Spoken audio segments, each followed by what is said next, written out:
نحمده ونصلي ونسلم على رسوله الكريم وعلى آله الطيبين الطاهرين أجمعين أما بعد فأعوذ بالله من الشيطان الرجيم بسم الله الرحمن الرحيم وَإِذْ جَعَلْنَا الْبَيْتَ مَثَابَةً لِلنَّاسِ وَأَمْنًا وَاتَّخِذُوا مِن مَّقَامِ إِبْرَاهِيمَ مُصَلًّى وَعَهِدْنَا إِلَىٰ إِبْرَاهِيمَ وَإِسْمَاعِيلَ أَن طَهِّرَا بَيْتِيَ لِلطَّائِفِينَ وَالْعَاكِفِينَ وَالرُّكَّعِ السُّجُودِ صدق اللہ مولانا العظیم وصدق رسولہ النبی الکریم الامین ونحن علی ذلک لمن الشاہدین والشاکرین والحمد للہ رب العالمین۔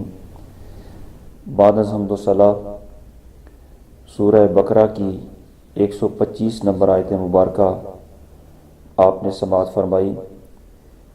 ارشاد باری تعالیٰ ہے، اور یاد کرو جب ہم نے اس گھر کو لوگوں کے لیے مرجع اور امان بنایا اور ابراہیم علیہ السلام کے کھڑے ہونے کی جگہ کو نماز کا مقام بناؤ، اور ہم نے تاکید فرمائی ابراہیم اور اسماعیل کو کہ میرا گھر خوب ستھرا کرو طواف والوں اور اعتکاف والوں اور رکوع و سجود والوں کے لیے۔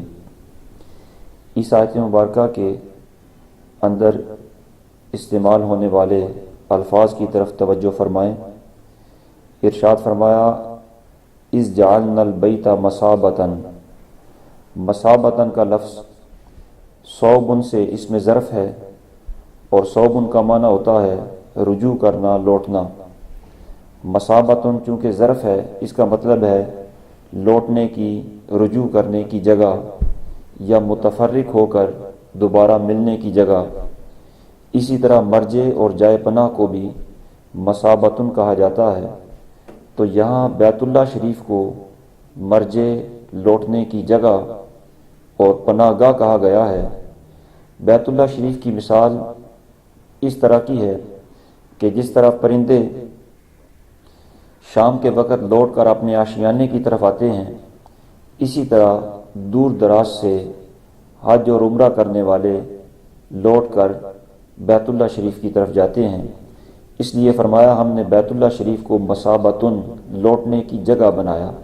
یہاں مثابتن سے مراد ثواب کی جگہ بھی ہو سکتی ہے، یعنی بیت اللہ شریف ثواب کی ایسی جگہ ہے جہاں ایک نیکی کا ثواب 1,00,000 نیکیوں کے برابر ملتا ہے۔ پھر ارشاد فرمایا وَأَمْنًا، امن دینے والا یا امن پانے کی جگہ۔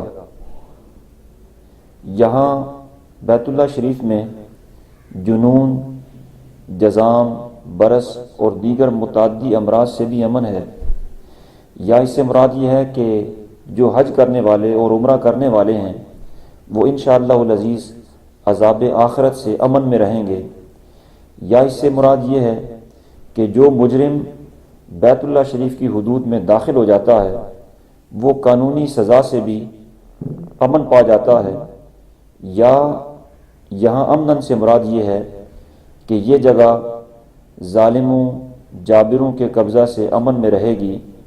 جو بھی بے دین اسے ویران کرنے کا ارادہ کرے گا وہ خود ہی تباہ و برباد ہو جائے گا، جس طرح اصحاب فیل خود تباہ ہو گئے۔ یہ جگہ ہر قسم کے ظالموں سے ہمیشہ امن میں رہی۔ یا اس سے مراد یہ ہے کہ یہاں ہر شے کو امن ملتا ہے، حتیٰ کہ وہ جانور جن کا عموماً شکار کیا جاتا ہے، یہاں وہ جانور بھی انسانوں کے شکار سے بھی محفوظ رہتے ہیں، اور وہ جانور دوسرے جانوروں کے شکار سے بھی محفوظ رہتے ہیں۔ یہ اتنی امن والی جگہ ہے کہ یہاں بھیڑیا اور شیر بھی ہرن اور بکری پر حملہ نہیں کر سکتا۔ پھر فرمایا وَاتَّخِذُوا۔ اس لفظ کو دو طرح پڑھا گیا ہے۔ ایک تو اسے وَاتَّخِذُوا خا کی زیر کے ساتھ ہی پڑھا گیا ہے، جس طرح معروف قرات ہے۔ اس صورت میں یہ امر کا صیغہ ہے، اور اس سے پہلے لفظ قُلْنَا پوشیدہ ہے۔ مطلب یہ ہے کہ ہم نے فرمایا کہ تم مقام ابراہیم کو مصلی بناؤ، یا یہ خا کے فتح کے ساتھ پڑھا گیا ہے۔ اس صورت میں یہ ماضی کا صیغہ ہوگا، اور معنی یہ ہوگا کہ لوگوں نے ہمارے الہام سے مقام ابراہیم کو مصلی بنا لیا۔ پھر ارشاد فرمایا مقام ابراہیم کون سا ہے؟ اس کے بارے میں 3 اقوال ہیں مفسرین کا۔ پہلا قول یہ ہے کہ یہ وہ پتھر ہے جس پر کھڑے ہو کر حضرت سیدنا ابراہیم علیہ السلام نے بیت اللہ شریف کی عمارت تیار فرمائی۔ دوسرا قول یہ ہے کہ یہ وہ پتھر ہے جس پر کھڑے ہو کر آپ نے لوگوں کو، ساری دنیا کو، سارے جہاں کے لوگوں کو حج کے لیے بلایا اور پکارا۔ تیسرا قول یہ ہے کہ یہ وہ پتھر ہے جس پر قدم رکھ کر آپ نے اپنی بہو یعنی حضرت اسماعیل علیہ السلام کی زوجہ محترمہ سے اپنا سر اقدس دلوایا۔ بہر صورت معروف یہ ہے کہ یہ وہ پتھر ہے جس پر کھڑے ہو کر حضرت ابراہیم علیہ السلام نے بیت اللہ شریف کی تعمیر فرمائی، اسے مقام ابراہیم کہا جاتا ہے۔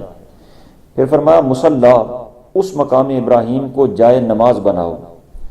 یہاں اس سے مراد یہ نہیں ہے کہ اس پتھر پر کھڑے ہو کر نماز پڑھو، بلکہ اسے جائے نماز بنانے کا معنی اور مفہوم یہ ہے کہ اس کے قریب، اس کے ارد گرد یا اس کے پیچھے کھڑے ہو کر نماز ادا کرو۔ پھر فرمایا عہدنا، عہد کا معنی ویسے تو وعدہ ہوتا ہے لیکن اس سے مراد تاکیدی حکم ہے۔ پھر فرمایا انطہرا، یہ کلمہ تطہیر سے بنا ہے جس کا مطلب ہوتا ہے پاک کرنا اور پاک رکھنا۔ یہاں پاک رکھنا مراد ہے، مطلب یہ ہے کہ میرے گھر کو نجاستوں اور گناؤنی چیزوں سے پاک و صاف رکھو۔ پھر فرمایا بیتیا، میرا گھر۔ خانہ کعبہ کو اللہ رب العالمین نے اپنا گھر اس لیے قرار دیا کہ یہ وہ دنیا کا پہلا گھر ہے جسے محض اللہ رب العالمین کے لیے بنایا گیا۔ اس پر کبھی بھی کسی انسان کا قبضہ اور ملکیت نہیں رہا، اس لیے اللہ رب العالمین نے خصوصاً اسے بیتیا، میرا گھر ارشاد فرمایا۔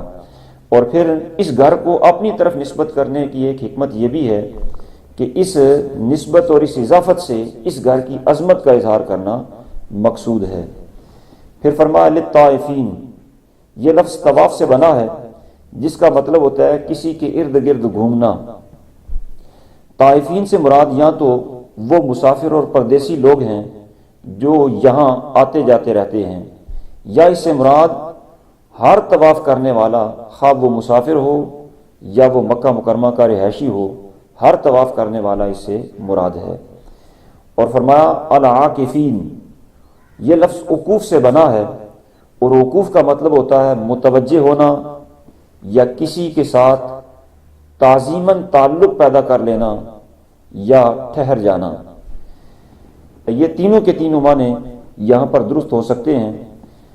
متوجہ ہونے سے مراد یہ ہے کہ ساری دنیا کے لوگ بیت اللہ شریف کی طرف متوجہ ہوتے ہیں، وہاں جا کر اس کی طرف منہ کر کے بھی نماز پڑھتے ہیں اور وہاں جا کر بھی نماز پڑھتے ہیں۔